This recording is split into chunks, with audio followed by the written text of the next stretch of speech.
Guys welcome back to my YouTube channel. ముందుగా మన channel ఎవరైతే కొత్తగా చూస్తున్నారో ప్లీజ్ సబ్స్క్రైబ్ చేయండి. అండ్ ఈ వీడియో అయితే మేము విజయవాడ నుంచి ఖమ్మంకి షిఫ్ట్ అయ్యే వ్లాగ్. థంబ్నెయిల్ చూస్తే అందరికీ అర్థమైపోయే ఉంటుంది. యాక్చువల్గా ఈ వీడియో ఎప్పుడో పోస్ట్ చేయాలి, కానీ చాలా లేట్ అయిపోయింది పోస్ట్ చేయడానికి.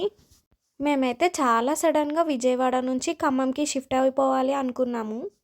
మాది ప్రాపర్ ఖమ్మం. కొన్ని రీజన్స్ వల్ల విజయవాడ షిఫ్ట్ అయ్యాము. 6 years విజయవాడలోనే ఉన్నాము. అండ్ ఫైనల్లీ ఇప్పుడు ఖమ్మంకి అయితే షిఫ్ట్ అయిపోతున్నాం మళ్ళీ. నేను పుట్టి పెరిగిన ఊరికి పర్మనెంట్గా వెళ్ళిపోతుంటే చాలా హ్యాపీగా ఉంది, అంతే కొంచెం బాధ కూడా ఉంది. విజయవాడలో 6 years చాలా హ్యాపీగా ఉన్నాము, చాలా మెమొరీస్ ఉన్నాయి. నా గ్రాడ్యుయేషన్ ఇక్కడే అయిపోయింది, ఫ్రెండ్స్, ఇంకా చాలా మెమొరీస్ ఉన్నాయి విజయవాడలో. విజయవాడ నుంచి ఖమ్మం ఆల్మోస్ట్ 100 kilometers ఉంటుంది. సో ఈజీగా ఉంటుందని చెప్పి ప్యాకర్స్ అండ్ మూవర్స్ని మాట్లాడుకున్నాము. సో మనకి ఏ బర్డెన్ లేకుండా మొత్తం వాళ్ళే ప్యాక్ చేసేసారు.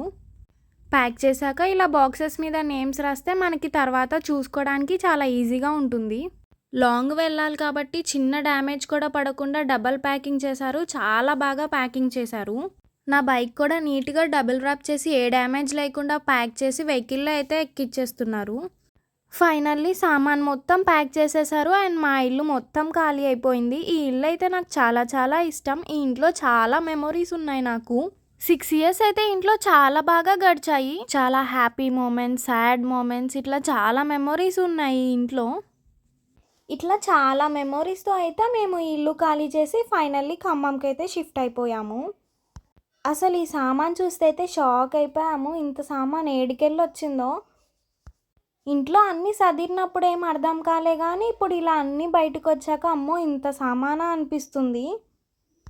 అండ్ ఫైనల్లీ ఆల్మోస్ట్ ఒక 4 hours ప్యాకింగ్ తర్వాత వెహికల్లో అయితే మొత్తం ఎక్కించేశారు. ఇంకా మొత్తం ప్యాకింగ్ అయిపోయాక మేము కూడా వెహికల్ వెళ్ళిపోగానే స్టార్ట్ అయిపోయాము. కొంచెం బాధతో కొంచెం హ్యాపీనెస్తో అయితే విజయవాడ నుంచి ఖమ్మంకి అయితే షిఫ్ట్ అయిపోయాము.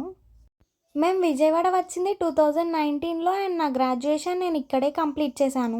నేను విజయవాడ వచ్చాక చాలా నేర్చుకున్నాను. ఇండిపెండెంట్గా ఎలా ఉండాలి, ఎవరిని నమ్మాలి, ఎవరిని నమ్మకూడదు, ఇలా చాలా నేర్చుకున్నాను. ఈ 6 years జర్నీలో నా ఫ్రెండ్స్ చాలా బాగా సపోర్ట్ చేశారు అండ్ చాలా బాగా ఎంజాయ్ చేశాము. సో ఇది నా 6 years విజయవాడ లైఫ్. అండ్ మీకు కనుక ఈ వీడియో నచ్చితే please do like, share and subscribe. మళ్ళీ ఇంకొక కొత్త వీడియోతో కలుద్దాం. అంతవరకు బాయ్.